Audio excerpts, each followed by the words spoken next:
الحمد للہ وحدہ والصلاة والسلام على من لا نبی بعدہ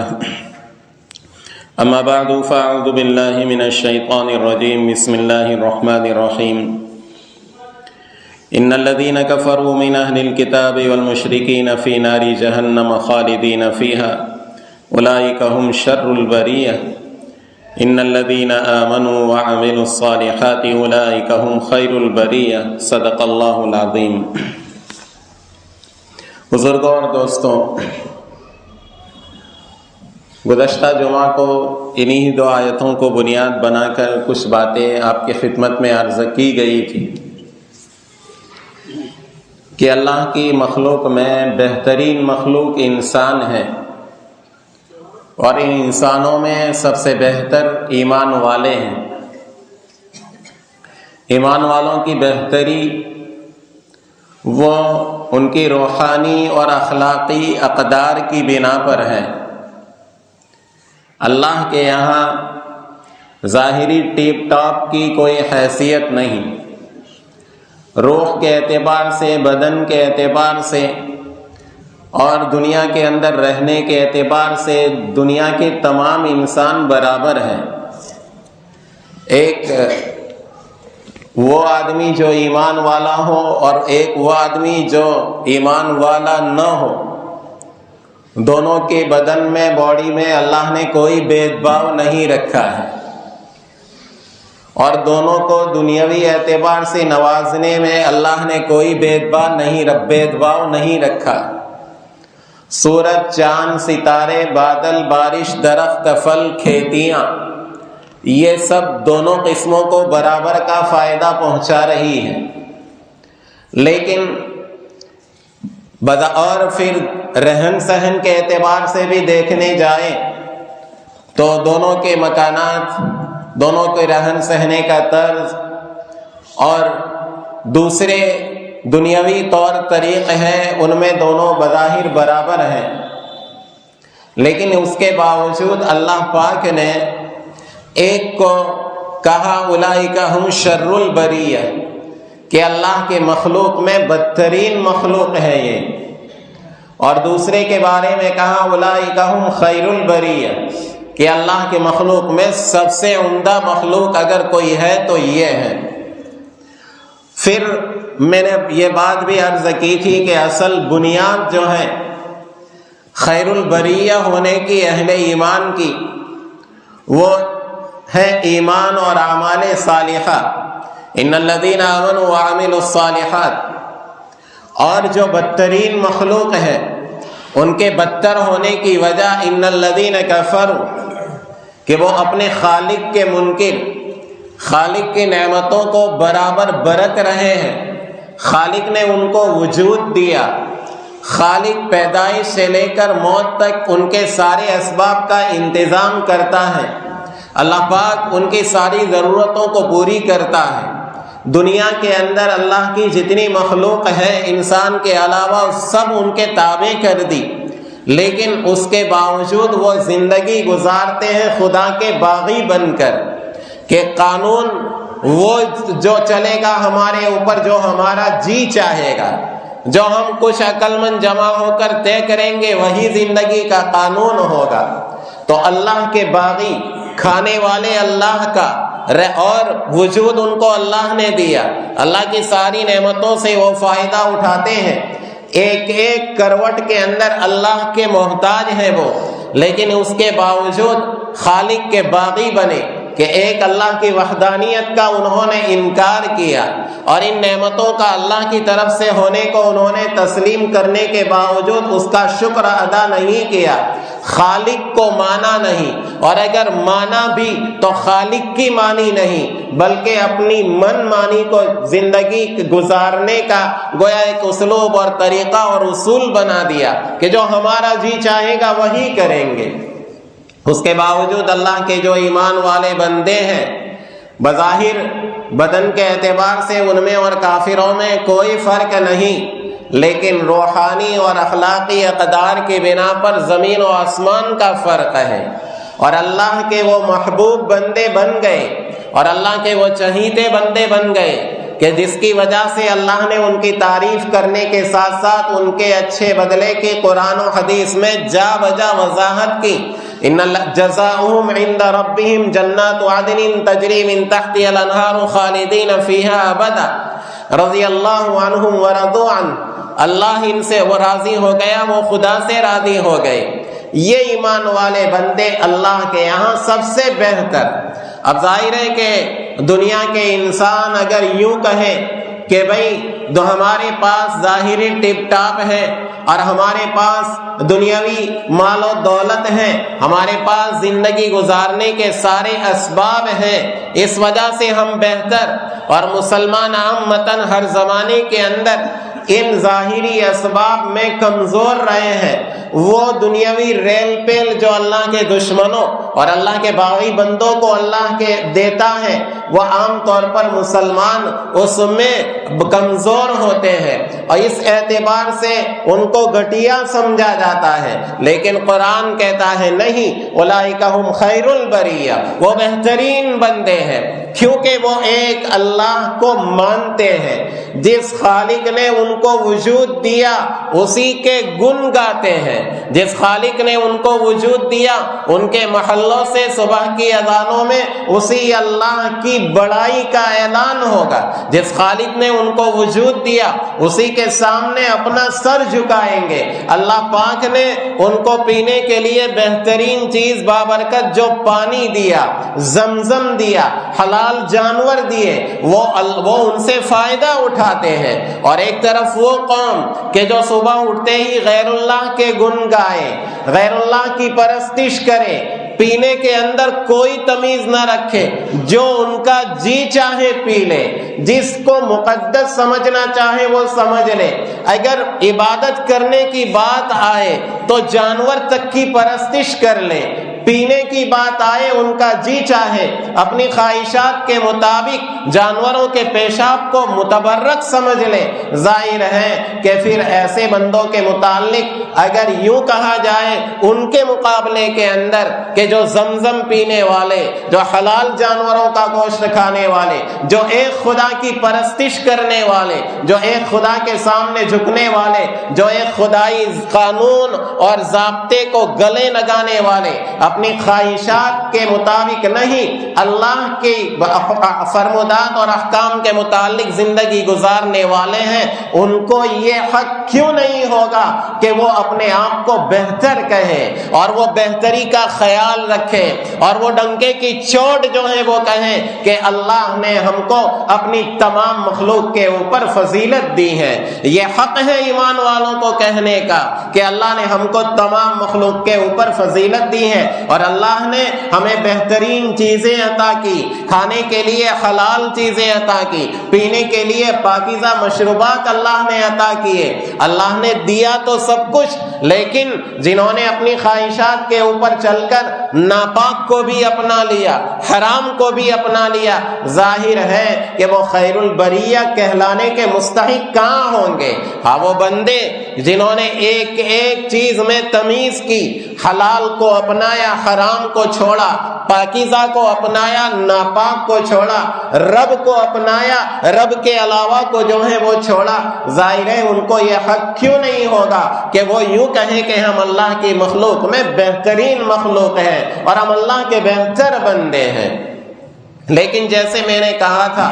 کہ اصل ہماری بہتری کی بنیاد جو ہے وہ دو چیزیں ہیں، ایمان اور اعمال صالحہ۔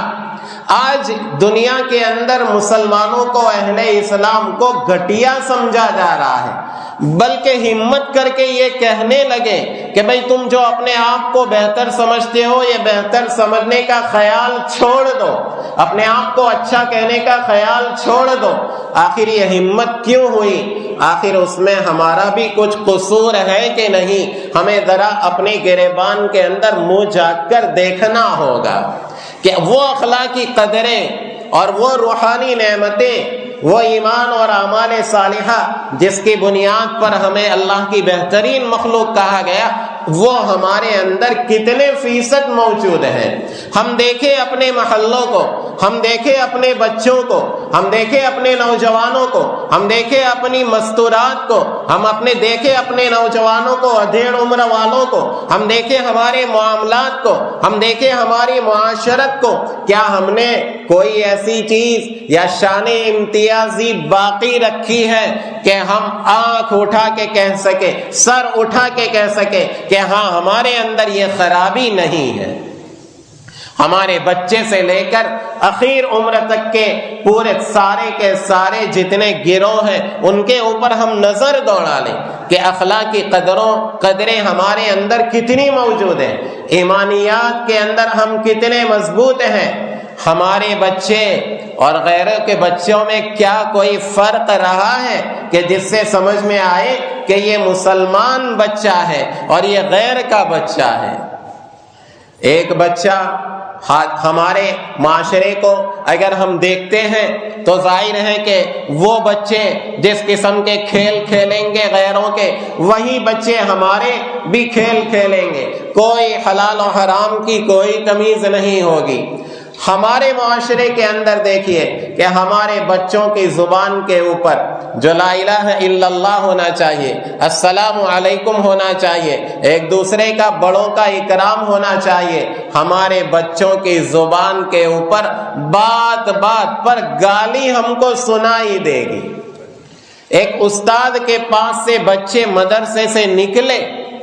ابھی کلاس کا دروازہ نہیں چھوڑا ہے اور دو بچوں میں اگر کسی بات پر انبن ہو گئی تو گالی کے سوا اور کوئی دعا یا کلمہ آپ کو سننے کو نہیں ملے گا. ہمارے گھر کے اندر، میرے گھر کے اندر اگر میری تکرار ہو گئی، میرا جھگڑا اگر میرے بھائی کے ساتھ بھی ہو گیا تو پھر میں اس کو ماں کی گالی دینے کے اندر ذرہ برابر سوچوں گا نہیں کہ میں بھائی کو ماں کی گالی دے رہا ہوں. آخر اس ماں کی گالی جو میں بھائی کو دے رہا ہوں وہ گالی مجھے بھی تو لگ رہی ہے، اور گویا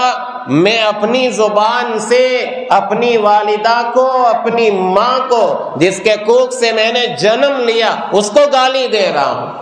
بھائی کے ساتھ جھگڑا ہے گالم گلوچ، پڑوسی کے ساتھ جھگڑا ہے گالی گلوچ، اور ایسی گالی کہ زمانے جاہلیت کی باتیں ہیں اور زمانے جاہلیت کے جو برے اخلاق ہیں،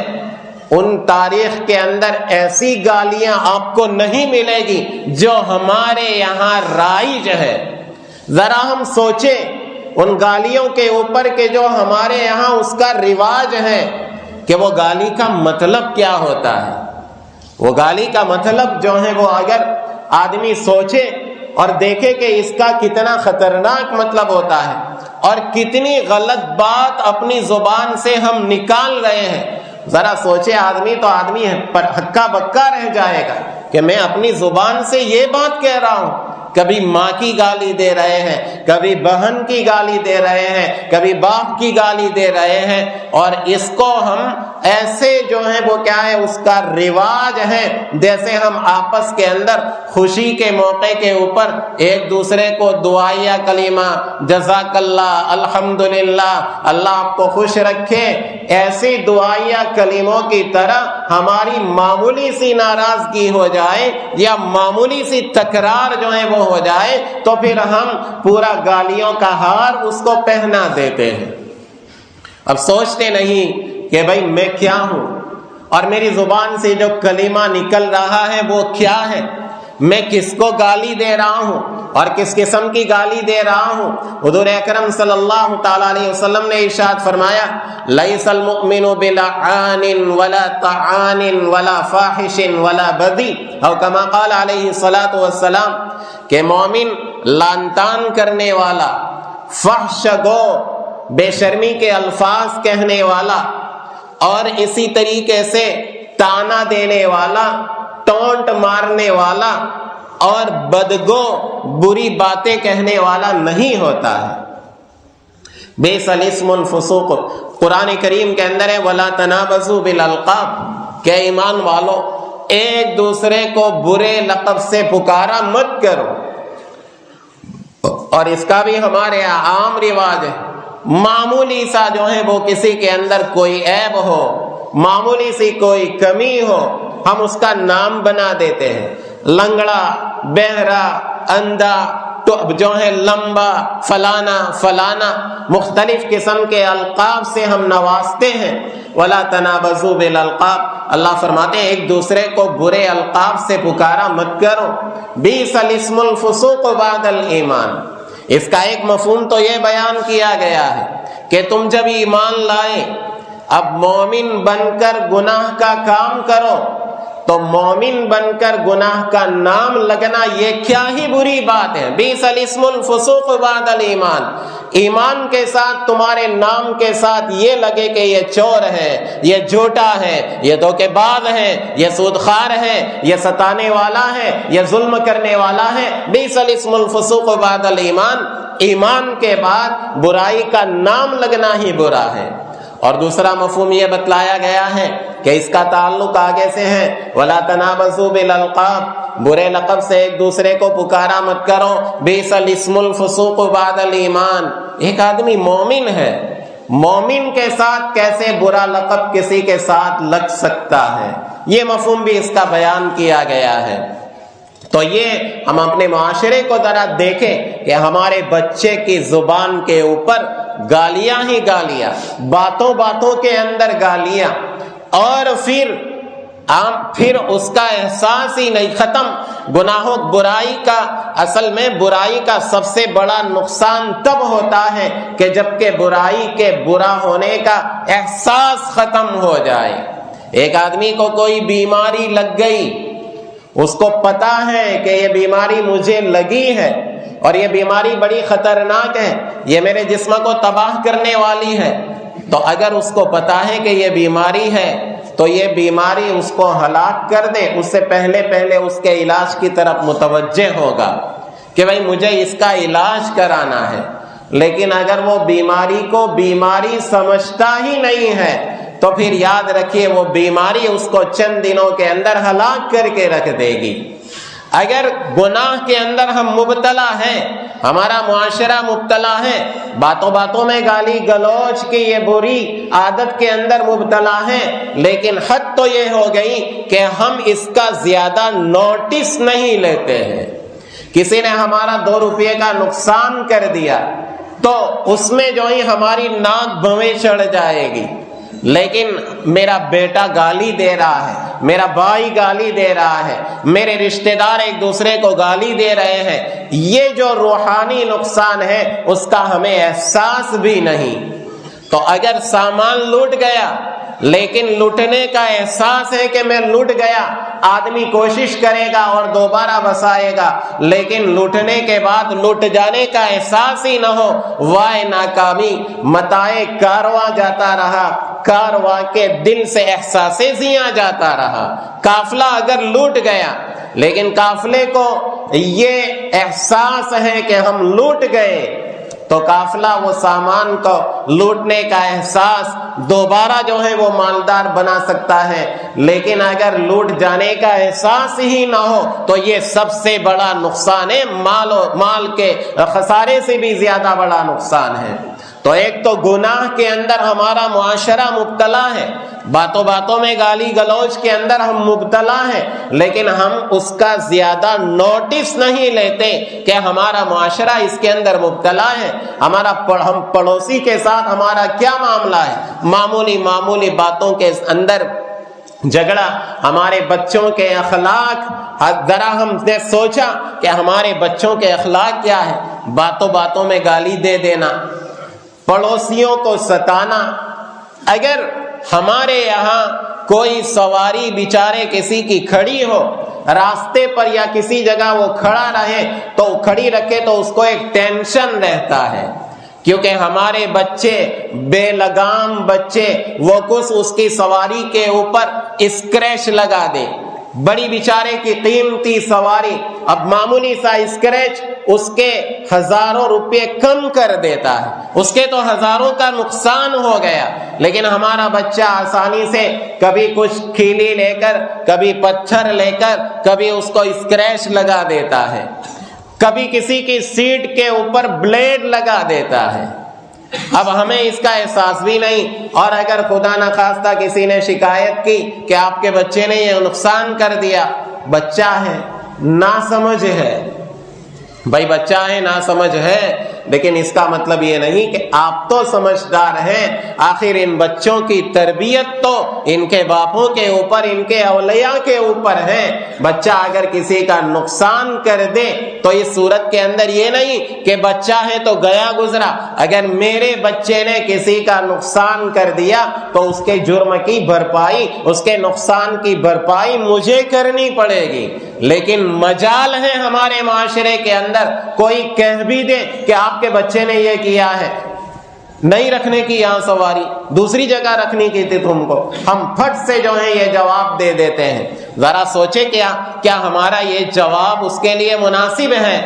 یہ بچوں کی ہماری عام حرکتیں ہیں کہ بیچارہ ایک آدمی جو ہے اچھی خاصی نئی سواری یا قیمتی سواری لے کر اس نے کھڑی رکھی، اسکریچ لگا دیا، بلیڈ لگا دی، کہیں ہوا جو ہے وہ نکال دی. یہ بچے بہرحال بچے ہیں، لیکن ذمہ داری ہے ان کے اولیاء کے اوپر کہ ان بچوں کی صحیح تربیت کرے. اور یاد رکھیں، بچے تربیت کا اثر ضرور لیتے ہیں.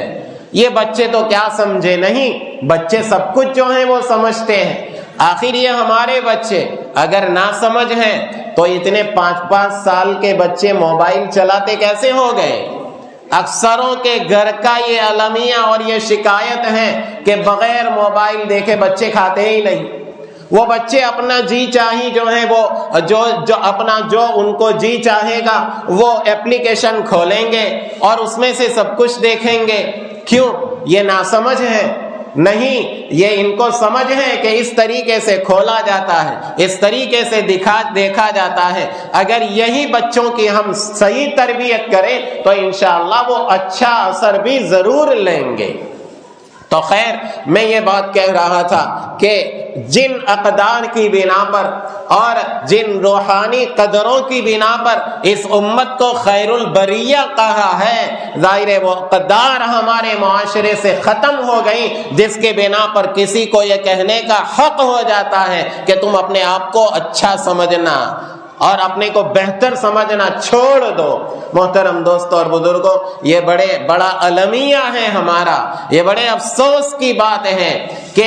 ہمیں دنیا کا امام بنا کر بھیجا گیا. کنتم خیر امت اخرجت للناس، لوگوں کے فائدے کے لیے، لوگوں کی امامت و قیادت کے لیے جو ہے وہ نکالا گیا ہے. اور یہ امامت کا تاج اس وقت ہمارے سروں کے اوپر رکھا جائے گا اور قوموں کی لیڈری اس وقت حاصل ہوگی جبکہ امامت کے لیے جن صلاحیتوں کی، جن اعلیٰ اخلاق و اقدار کی ضرورت ہے، وہ اعلیٰ اخلاق و اقدار اور وہ صلاحیتیں ہمارے بچے سے لے کر بڑے تک کے اندر اگر پیدا ہو جائے تو انشاءاللہ یہ دنیا ہمارا لوہا مانے گی اور یہ کہنے پر مجبور ہوگی کہ واقعتاً ان کو اپنے آپ کو بہتر کہنے کا حق ہے. اللہ پاک ہمیں ان قدروں کو اپنانے کی توفیق عطا فرمائے. وآخر دعوانا ان الحمدللہ.